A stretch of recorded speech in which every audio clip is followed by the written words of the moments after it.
to hide your last seen and activity status on Instagram, here's how to do it.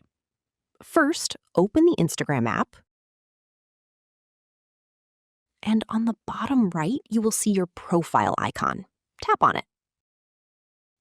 Now tap the 3 lines at the top right to open Settings and Activity. Scroll down and find Messages and Story Replies. Then tap on it. Here you'll see the option called Show Activity Status. Open it. And turn off Show Activity Status.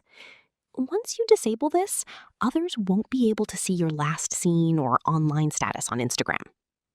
Keep in mind, when you turn this off, you also won't be able to see other people's activity status. And yeah, that's how you hide last seen on Instagram and improve your privacy quickly and easily.